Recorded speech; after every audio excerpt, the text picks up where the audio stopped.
My family that left me on the streets at 16, now wants to apologize and make up for lost time 30 years later. So, I lost my mom when I was 12 to breast cancer. So that just left me and my dad. It was a tough time, but we got through it together. When I was 14, my dad met and married my stepmom Ashley, who brought with her my stepbrother Mark, 14, and stepsister Emily, 12. I got along with Ashley and Emily really well, but Mark, not so much. He and I were always getting into arguments and fights.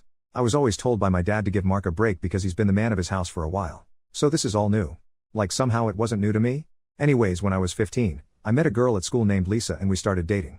As much as one can date at 15. However, Mark apparently had a crush on her and was mad that I asked her out. He started a fight over it, in which my dad had to intervene once again. And somehow I again was made out to be the bad guy. One day after my 16th birthday, my stepmom was putting away my laundry and started yelling. Which was awkward because my girlfriend Lisa was there. We all ran thinking the worst. When we got to my room, my stepmom was holding several pairs of my sister's underwear yelling at me, asking why they're in my drawer. I had no answer as I'd never seen them before. Of course no one believed me, no matter how much protesting I did. Then Mark piped up saying he always caught me staring at his sister and he thought it was creepy. He even said he caught me once saying I wish I could marry her. Obviously lying, but that was all it took. Lisa slapped me and called me a perv and told me we were done and walked out. My dad grabbed me by the arm and threw me out of the house, yelling at me that he wasn't gonna put his daughter at risk from a perv, not the word he used, but you get it. I banged on the door to be let in, crying and telling them it was all lies told by Mark. My dad, apparently had enough. I heard the locks. He opened the door and shoved me to the ground and told me to get lost. I told him I had nowhere to go and he said that wasn't his problem, then closed the door. I found myself on the streets, with nothing to my name. No place to go. I tried calling my dad's parents but he had already called them and they told me they won't help a perv. My mom's parents passed away before I was born. Well, I lived on the streets for 2 years, doing what I had to in order to survive. No kid should have had to do what I had to do, in order to just live, just saying. There were some really dark days. Lots of therapy later in life helped me with this.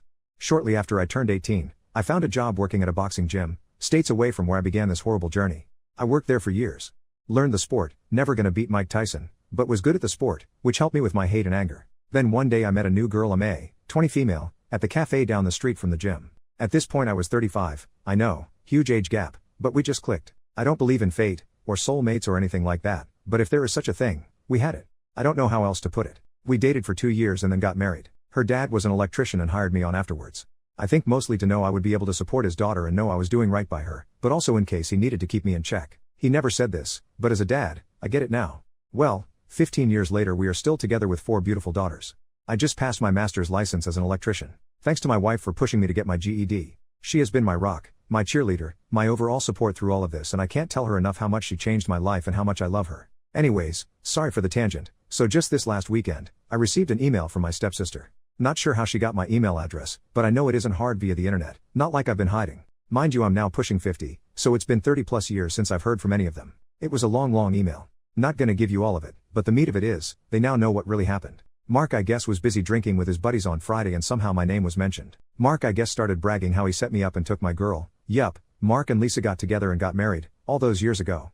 They were all laughing hoping I passed away on the streets, bunch of rude and vile stuff. Guess he forgot Lisa was there and she heard it all. So she called my stepsister to let her know and so Emily spent all weekend trying to find me. Like I said, the email was long. Short of it is, they want to apologize face to face, although it was already said in the email multiple times, and want to make up for lost time. I'm however indifferent to the idea. Like, I have no ill feelings towards her, she obviously was young and had no real say in the matter. But with lots and lots of therapy, I learned to let go of that hate and anger and to let go of them. As well with all the love I receive from my wife, kids and in-laws, it's all I really need. I'm of the idea of just deleting the email and moving on like nothing happened. My wife thinks I should at least respond, even if to say something snarky like, thanks for finally believing me, only took over 30 years.